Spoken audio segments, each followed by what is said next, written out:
Hello and welcome to Mottisfont. We're standing in the beautiful walled garden. My name is Emma McNamara and I'm the Horticultural Development Specialist for the National Trust. And we're here today to explore the gardens and see some of the beautiful roses that are part of the National Collection growing here. It's such a wonderful setting. The rose garden is within the walled garden, which is also set within this country estate of Mottisfont.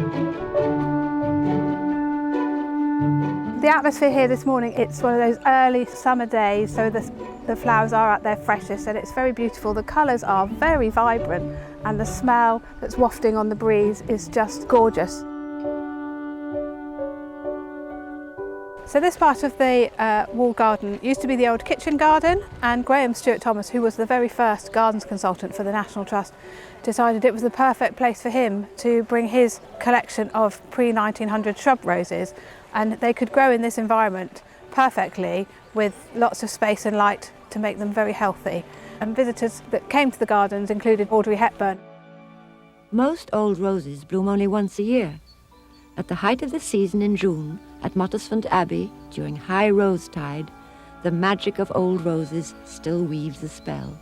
Unique in the world. Unique I'm in sure the there world. isn't a collection like this anywhere. No.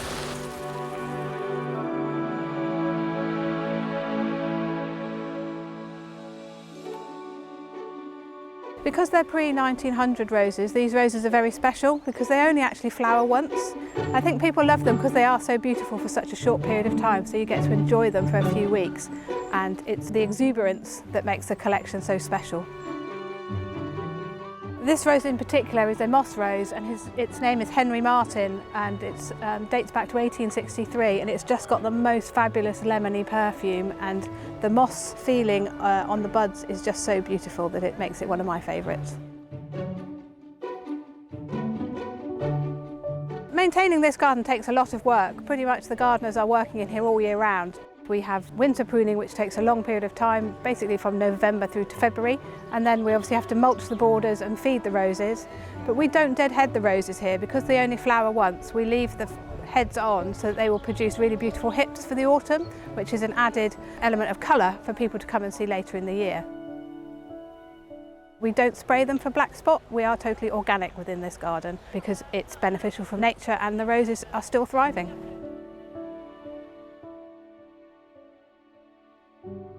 This is what it looks like pretty much every year. You will come and see these roses. They put on a show for everybody who wants to see them.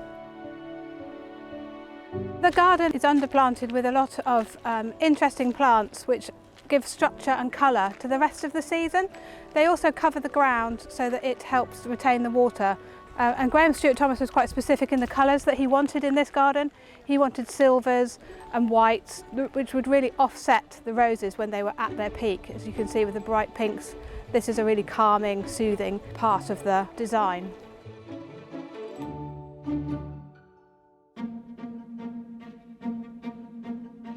So in other parts of the gardens at Mottisfont we have different types of roses growing. So here you can see there are some rambling roses. We've got moss roses, tea and china roses growing around the gardens, and we also have planted a lot of roses which now flower later into the autumn, which you'll be able to come and enjoy in different parts of the gardens.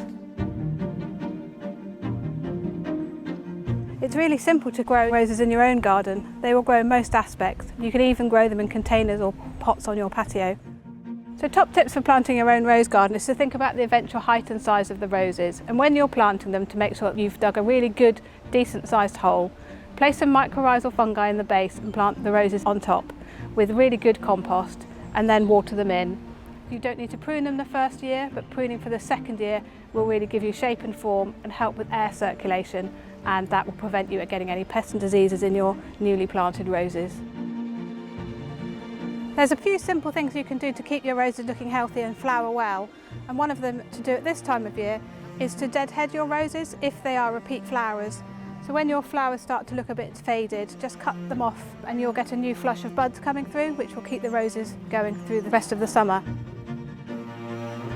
Also, whilst they're flowering like this, they really need a lot of food, so you need to add some feed to the water if you give them water, and add mulch to the soil, which will then transfer into the roses to keep them looking healthy and producing flowers.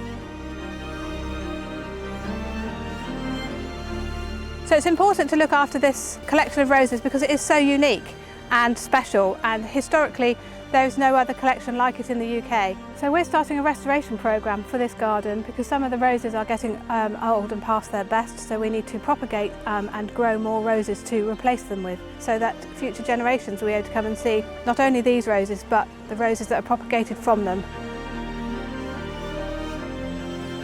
During the summer month of June, we do actually open later in the evenings, where you can come and enjoy this garden in a different atmosphere and beautiful light, and it's just a really enjoyable way of seeing the garden. I really hope you've enjoyed this whistle-stop tour of this historic rose garden here at Mottisfont. We look after these rose gardens and special places only with the help of you, our members and supporters. So we really look forward to seeing you here and visiting this rose garden and others near you for inspiration in the near future.